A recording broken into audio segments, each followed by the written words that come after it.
Now let us start parts of a 3D printer. So what makes up a 3D printer? The component of the 3D printers are print bed, filament, extruder, board and extruder, direct gear, hobbed gear, idler gear, hot end, thermistor, nozzle, layer cooling fan, threaded rods, belt, a stepper motor, frame, enclosure, power supply, motherboard, heater, cartridge. So the brief of the 3D printer components, just so I go to the explain here. So take a look at what are the pieces part that makes up a 3D printer. And for this course, we are going to be looking at the FDM printer that most likely we will have in training institute and company. Now the pieces and part of a 3D printer are written here.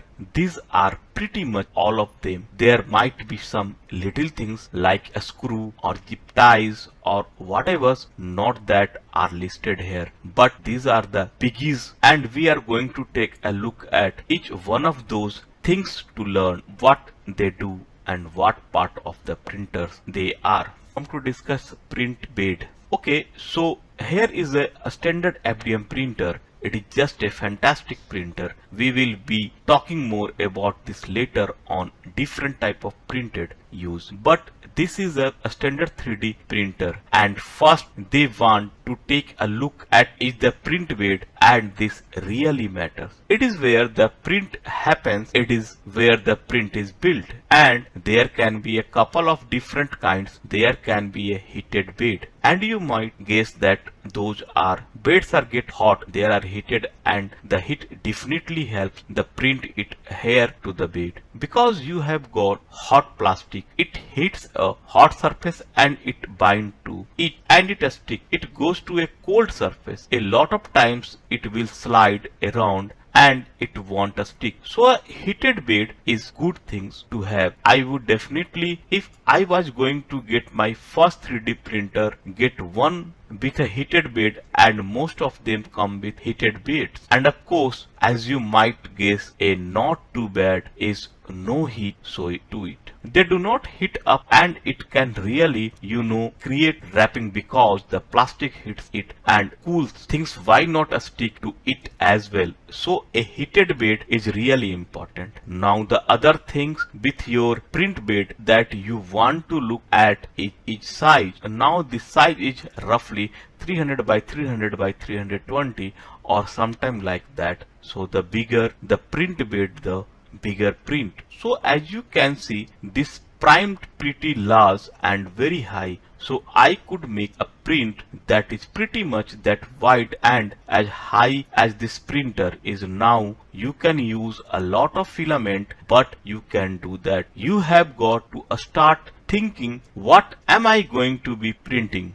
What do I want to print? Do these big things for car play or for your own prototyping? You are going to be making things from modeling what size printed you need, and then of course affect both the cost and well pretty much as the cost, because obviously the bigger the printer, the more expensive it is. So now the next topic is your extruder drive feed. So now a big part of your 3D printer is your extruder drive feed, and this is this little groove over here that is on the 3D printer, and it feeds the filament through the printer or through the gear there that brass, and it feeds it through and into the tube and then out the nozzle. So again, all printers are going to come with this. This is a metal upgrade. I don't have link to certain resources. One of them is different type of upgrades. You can do your printers, but this one right here. So this is the entire unit. This is the drive feed, and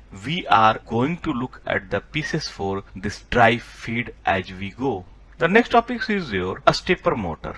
So now one of the things that you are going to find in a drive feed is a stepper motor, and also another is a 3D printer. But this is the motor that will drive their gears so that the printer will feed the plastic through. So these are very important. The part of the extruders is hobbed gear. So now two other things that we looked at that are on our extruder drive. If you look, there is that little geared thing and the other little silver thing next to to it with the screw. That is these things. The hobbed gear. Now the hobbed gear, you can see how to get those little tip out and those bite into the filament and push it through to the hot and the paste that melts it. So this is a huge piece. The stepper motor turns this and feeds it through. Now the thing next to it was the idler gear, and that sort of just of you use it too. You can adjust the tension. If you see this screw here with the spring, you can adjust that. So it is either pushing that idler gear harder against that hobbed gear or the plastic against it. So it is getting a good bite onto it, and it just sort of guide and hold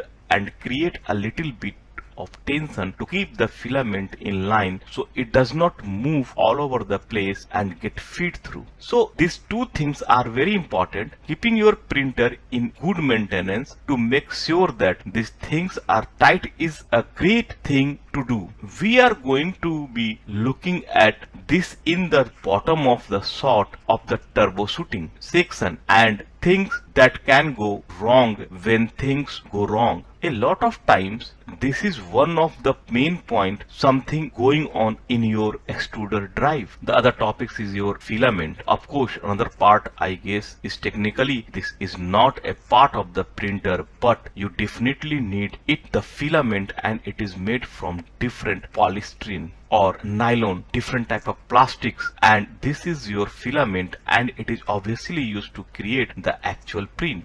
Extruder.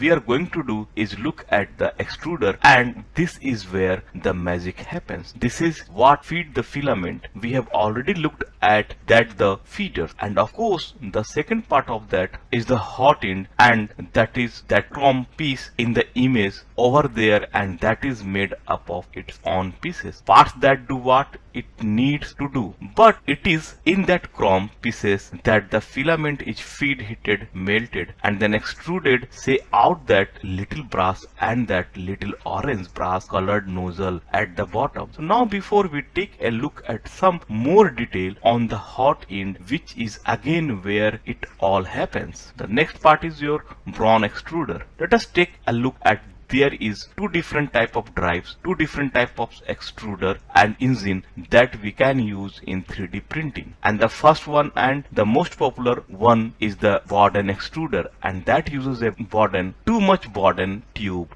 which is just a Teflon tube, and you can see it in the printer to the left. The filament would be over on the left of that printer is would travel through that white tube down. The white tube into the hot end, which is behind that fan and out the nozzle and off the right. That is an actual picture of a Borden tube. So the film and harness are is distance from each other and is travels through that tube. The other topics is your direct gear. Now a direct gear is much different. You can see that there is a actual Borden tube sort of connections up top, but what you would actually feed through there is a filament, and as you can see there is a hobbed gear, idler gear, and there is the feeder and it feeds directly into the hot end. So here there is no difference. The filament goes into that little white knob at the top of the device, goes through the hobbed and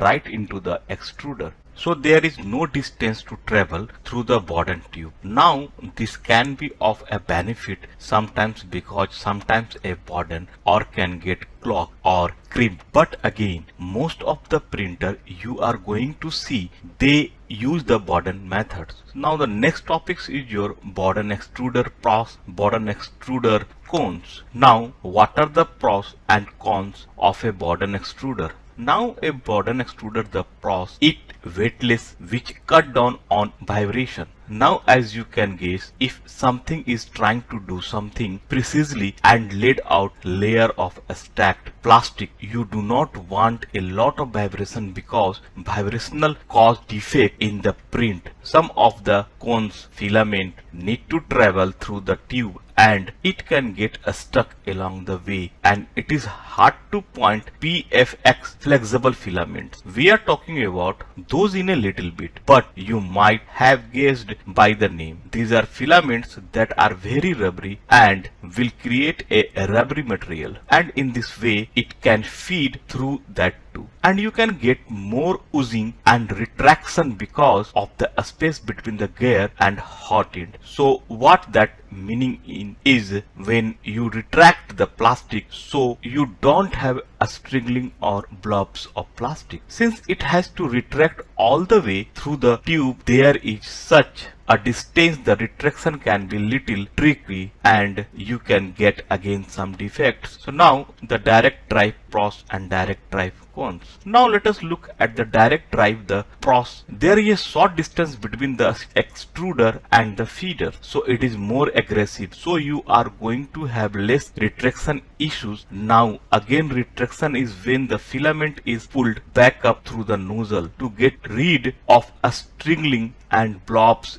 imprint defects, which are going to the looking at a little bit later. Now the cons of direct drive, there are sort of the benefits of the other and the extruder feeders, the weight of it, because all that motor and everything in that motor, but the gears in the metal, everything they are heavier, and since they are right on the hand and right on the nozzle, they create vibration, and that vibration can screw up your detail. The another topics is your hot end. Okay, so now let us break down the part of the actual extruder, the hot end, and this is what melts the plastic and extruded, and it is made up of Teflon linear, a filament guide, a heat sink, a cooling fan, a heat break, a heater block, which is the heater cartridge, and thermistor and the nozzle. So let us break those down. So the hard hitting one linear. The next is your Teflon linear. Teflon linear, now some 3D printers have these linears, their PTFE linears that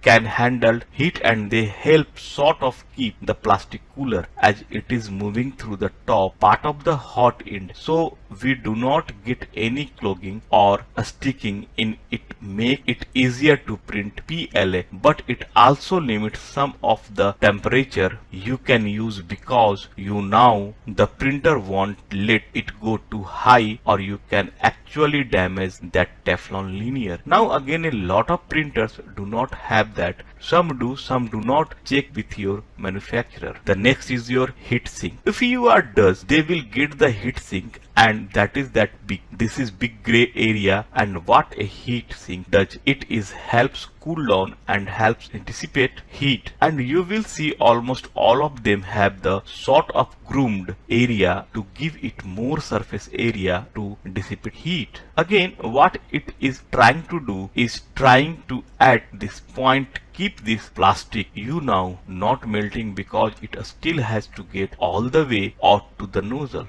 and in that area is where it really needs to heat up and melt. If the melts too far up, you are going to get a gummed up a printer. So all of this stuff, this heat sink in the blue area is all made to keep that plastic at a temperature where it is not melted. The next topics is your cooling fan and heat break. So now this next to again help keep the filaments as cool as possible until it hits that sort of heated area that we are going to be talking at next. And this is the cooling fan, and so there is usually this cooling fan by the heat sink to help dissipate heat, and in between the heat sink and the hot, and there will be a break, just some sort of dead space again to help be cooling, so that he is not getting dissipated or is not traveling down too much. The next is your heater block. In the heater block, the two contents is here, heater cartridge and thermistor. And now if we look at the real hot stuff, here is the heater block. Inside the heater block is the heater cartridge, as you might guess. That is the thing that gets super hot. And then there is inside of this a thermistor, and it helps reduce the temperature of the heat block, and it is usually a small glass bead with two wires in it, and it is basically an electronic thermometer, and it senses how hot it is. It helps it regulate temperature. Now I have to tell you, these things get hot. Never put your finger near these things, and never put your fingers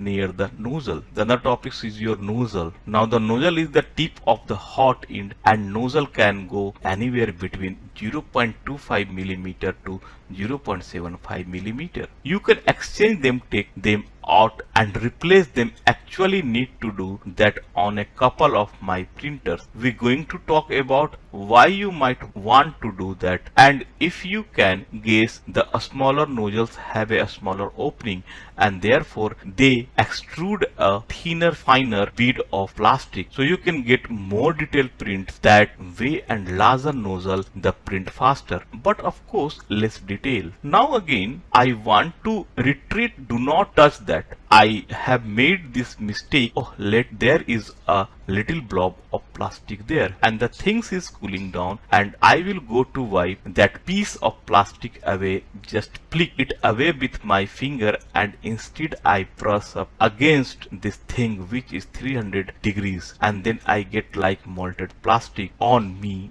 and I still burn. So just don't touch this. Use a spatula or use something if you are trying to scrap a piece of plastic away. These things get crazy hot. The other pieces and parts of the 3D printer is threaded rods. Now if we look at the pieces of the printer itself, not moving away from the hot end, but the structure, we have threaded rods, and those will move that hot end up and down in the printer. The other is your belts. These are the belts that are attached to the stepper motor that will move the print head from side to side and up and down. All things that you want to check the maintenance up when you look at that in the later videos. So again, now come to the discuss here the step motor and frame. Again we have a stepper motors, and if we talk at the picture to the right, we can see that the stepper motors also move that print head, that horizontal bottom up and down. That is also the frame, and behind that frame is those threaded rod. We were talking about that move with the mode that the motor moves the pieces up in thread in motion. Now power supply. Next we have a power supply, and the power supply is built into the control box. If we look at that image on the right in the bottoms, that is the control box. So inside that is the power supply that supplies, you would probably guess, powered everything inside our control box. So another pieces and parts of user interface, we have a motherboard. It is a standard sort of computer motherboard you now of 3D printer, and again this is something that is kind of the same on a lot of 3D printer,